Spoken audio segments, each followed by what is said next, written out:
বনের ছায়াতে যে পথটি ছিল সে আজ ঘাসে ঢাকা।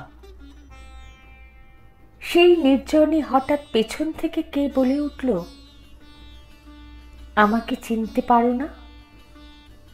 আমি ফিরে তার মুখের দিকে তাকালেন, বললেন, মনে পড়ছে কিন্তু ঠিক নাম করতে পারছি না।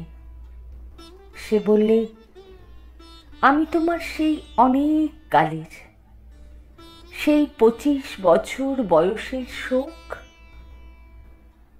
তার চোখের কোণে একটু ছলছলে আভা দেখা দিলে, যেন দিঘির জলে চাঁদের রেখা। অবাক হয়ে দাঁড়িয়ে রইলেন, বললেন, সেদিন তোমাকে শ্রাবণের মেঘের মতো কালো দেখেছি, আজ যে দেখি আশ্বিনের সোনার প্রতিমা। সেদিনকার সব চোখের জল কি হারিয়ে ফেলেছ? কোনো কথাটি না বলে সে একটু হাসলে। বুঝলেন, সবটুকু রয়ে গেছে ওই হাসিতে। বর্ষার মেঘ শরতে শিউলি ফুলের হাসি শিখে নিয়েছে।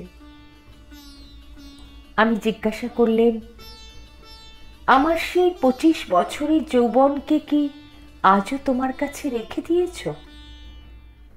সে বললে, এই দেখো না আমার গলার হার। দেখলেন সেদিনকার বসন্তের মালার একটি পাপড়িও খসেনি। আমি বললেন, আমার আর তো সব জীর্ণ হয়ে গেল, কিন্তু তোমার গলায় আমার সেই 25 বছরের যৌবন আজও তো ম্লান হয়নি। আস্তে আস্তে সেই মালাটি নিয়ে সে আমার গলায় পরিয়ে দিলে। বললে, মনে আছে সেদিন বলেছিলে তুমি সান্ত্বনা চাও না, তুমি শোককেই চাও। লজ্জিত হয়ে বললেন, বলেছিলেন, কিন্তু তারপরে অনেক দিন হয়ে গেল, তারপরে কখন ভুলে গেলেন? সে বললে, যে অন্তর্যামীর বর তিনি তো ভোলেননি। আমি সেই অবধি ছায়াতলে গোপনে বসে আছি, আমাকে বরণ করে নাও।